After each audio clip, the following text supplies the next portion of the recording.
Himalayas की energy, ऐसा energies में वहाँ की क्या है कि सब वहाँ जाना चाहते हैं फॉर संन्यास एंड साधनास? पहली बात, आध्यात्म मान्यताओं का विषय नहीं है, ये अनुभव का विषय है। तो हिमालय की ऊर्जा जाने के लिए तुम्हें हिमालय आना पड़ेगा। जी। हैविंग सेड दैट, पूरी पृथ्वी में एक गुरुत्वाकर्षण शक्ति है और एक सर्टेन एलिवेशन है। yes. कुछ स्पॉट्स पूरी पृथ्वी पे ऐसे बने हैं ऊर्जा के माध्यम से, अगर आप देखो, जो आपकी साधना में बड़ा सहायक होते हैं। ये क्षेत्र कैसे होंगे? यहाँ की स्टिलनेस बहुत अद्भुत होगी, यहाँ की साइलेंस यानी मौन बहुत अद्भुत होगा। यहाँ जब आप बैठोगे तो कोई बाहर का विचार आपको आके परेशान नहीं करेगा। यहाँ प्रकृति का प्रगाढ़ रूप होगा, क्योंकि प्रकृति सहायक है ध्यान में प्रवेश करने के लिए, साधना में प्रवेश करने के लिए। और हिमालय तो शिव का भी वास है जी। और हिमालय शक्ति का भी वास है। जिस हिमालय के क्षेत्र में हम हैं, कांगड़ा वैली, धर्मशाला, हिंदुओं की, हिंदू धर्म की और बौद्ध धर्म की जो देवी शक्तियां हैं, it's a strong location of that. तो बहुत सारी देवी माताओं का वास है इस हिमालय पर्वत में। क्या ये मान्यता है? नहीं, मैंने कहा ये अनुभव का विषय है। मान्यता की दृष्टि से हाँ, वहाँ शक्तिपीठ हैं, वहाँ शक्ति के भी मंदिर हैं। हर गांव में, हर मोड़ पे शिव का और नाग का मंदिर है। तो क्या ये सिर्फ मान्यता थी, या कुछ ऋषियों ने ये अनुभव किया कि यहाँ शिव तत्व, यहाँ नाग तत्व, यहाँ शक्ति तत्व बहुत है? क्योंकि स्टिलनेस बहुत है, साइलेंस बहुत है वहाँ पे जी। और पूरी प्रकृति आपको चार्ज करती है। फॉर एन एग्जाम्पल, अगर आपको इसको बहुत साधारण एग्जाम्पल से अगर आपको इसको अनुभव करना है, नेक्स्ट टाइम आप हिमालय जाओ तो कम से कम 5 मिनट बैठ के आंख बंद करके वहाँ गहरी सांस लेना। आपको प्राणवायु का कुछ आभास होगा कि वो 5 मिनट की सांस ने आपको तरोताज़ा कर दिया। आपकी भूख कम हो जाएगी क्योंकि सांस आप ज़्यादा ले रहे हो। आप वहाँ किसी झरने का पानी पी के देखना, आपको लगेगा मुझे भोजन करने की आवश्यकता नहीं, इस पानी ने मुझे फुलफिल कर दिया। तो ये प्रकृति है जो आपको सपोर्ट कर रही है, आपके जीवन को और उठा रही है ऊपर, आपकी एनर्जीज को अपलिफ्ट कर रही है। और एज आई सेड, शिव का वास है हिमालयास जी। तो कोई भी साधना अगर आप हिमालयास पे बैठ के करते हो तो उसका लाभ आपको ज़्यादा मिलता है। मुझे लगता है ये पूरे हिमालय पर्वत की जो पूरी श्रृंखला है, इट्स अ ब्लेसेड माउंटेन्स। ये शिव के शक्ति के ब्लेसेड माउंटेन्स हैं। अनुभव का विषय है जी। आपको वहाँ जाके, वहाँ बैठ के कुछ दिन ध्यान का अनुभव करना होगा, तो आपको उसके गूढ़ रहस्य मालूम चलेंगे। राइट। एक बात और भी है इसमें, बहुत लोगों का ऐसा मानना है, मेरे कुछ ऐसे अनुभव भी हैं कि बहुत तपस्वी, बहुत ऋषि आज भी हिमालय की तंद्राओं में छुपे हुए हैं। They don't come out.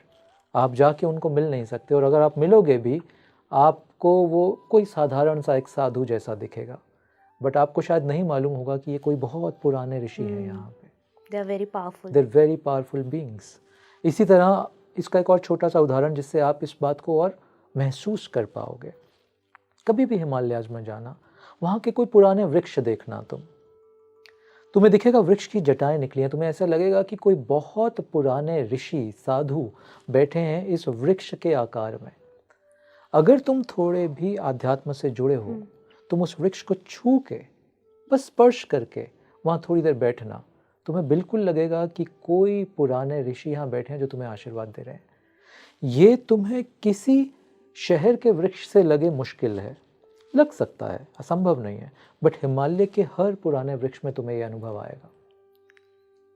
तो कुछ है वहाँ ऐसा, कुछ शक्ति, कुछ ऊर्जा ऐसी चार्ज्ड है वहाँ पे, क्योंकि जिस जगह भी इशिका बहुत अनंत काल से ऋषियों ने तपस्या की है, वो तपस्या की ऊर्जा कहाँ जाएगी?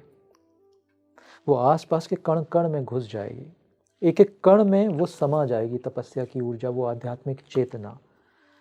आज जब तुम जाके उस आध्यात्मिक चेतना के जो कण कण में बसी है, जब तुम वहाँ जाके आध्यात्मिक दृष्टि से कोई ध्यान, कोई तपस्या, कोई साधना करते हो, तो वो कणों की ऊर्जा तुम्हारे साथ जुड़ जाती है। अब शहर में ये करना हो सकता है, मगर मुश्किल इसलिए है क्योंकि यहाँ के कणों की ऊर्जा क्या है? चैलेंजिंग है काफ़ी। चैलेंजिंग, लोभ, ईर्ष्या, तुम्हारे पास क्यों गाड़ी ज़्यादा बड़ी है मेरे से। तो ये जो ऊर्जा मेरे मन में सतत चल रही है शहर में, ये शहर के कण कण में वास करने लगती है। तो जो भी ऊर्जा तुम्हारे भीतर बह रही है वो तुम्हारे आसपास के कणों में वास करेगी। यूर ऑलवेज, तुम ऐसा समझो तुम इसको ब्रॉडकास्ट कर रहे हो अपनी ऊर्जा को हर समय। तो शहर में तुम्हारी बुद्धि, या शहर में एक एग्जाम्पल की तरह ले रहा हूँ, कोई भी ऐसा स्थान जहाँ ज़्यादा लोगों की बुद्धि में लोभ है, कंपटीशन है, ईर्ष्या है, वो ब्रॉडकास्ट कर रहे हैं उस एनर्जी को, वही पास ऑन हो रही है, वही पास ऑन हो रही है जनरेशन वाइज। तो यहाँ के पेड़ भी वही ऑब्जॉर्व करेंगे, यहाँ के पत्थर, यहाँ का पानी भी वही ऑब्जॉर्व करेगा। बट जिन हिमालयाज में शिव बैठे हैं, शक्ति का वास है, हजारों वर्षों से ऋषियों की तपस्या चल रही है सतत, अब तुम वहाँ की ऊर्जा का अनुभव कर सकते हो। कण कण में फिर वो ऋषि वही तो ब्रॉडकास्ट कर रहे हैं, वही प्योरिटी, वही कंपैशन, करुणा, वही कंटेंटमेंट, वही ईश्वर दृष्टि, वो सतत ब्रॉडकास्ट हो रही है उनके भीतर से जी। अब तुम जाके बैठो, तुम लाभ उठा सकते हो। वहाँ की नदियाँ भी वही, पानी का भी एक एक कण वही ऊर्जा को ग्रहण कर रहा है। तो जब उस जगह पे आप जाके साधना करोगे तो इट्स लाइक 10x रिजल्ट।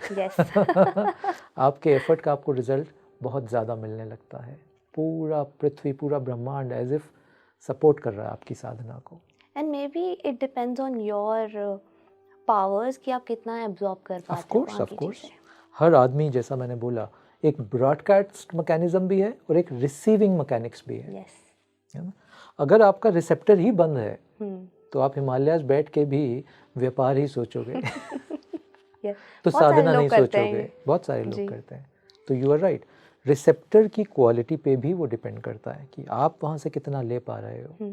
अब इसका दूसरा एग्जाम्पल देखो कि कितने संत जो शहरों में ही रहे, उन्होंने अपने रिसेप्टर ऐसे ट्यून कर लिए थे कि कोई भी दूषित चेतना, दूषित ऊर्जा, दूषित भाव उनको छुएगा नहीं। उन्होंने अपने रिसेप्टर्स को ट्यून कर लिया था। तो वो बाजार के अंदर बैठ के भी बुद्धत्व का प्रतीक हो सकते हैं क्योंकि उन्होंने अपने रिसेप्टर्स पे काम कर लिया। वो रिसेप्टर अब जो चाहेगा वो रिसीव करेगा, जो नहीं चाहेगा वो नहीं रिसीव करेगा। आम आदमी के साथ ऐसा नहीं होता। आम व्यक्ति के रिसेप्टर्स उसके कंट्रोल में नहीं है, दे एब्जॉर्ब एवरीथिंग। तो साधना में जब संत ऋषि इस अवस्था में पहुंच जाते हैं, जब रिसेप्टर्स पे उनका पूरा कंट्रोल है, अब वो किसी क्लब या पब में भी बैठ के ध्यान कर सकते हैं।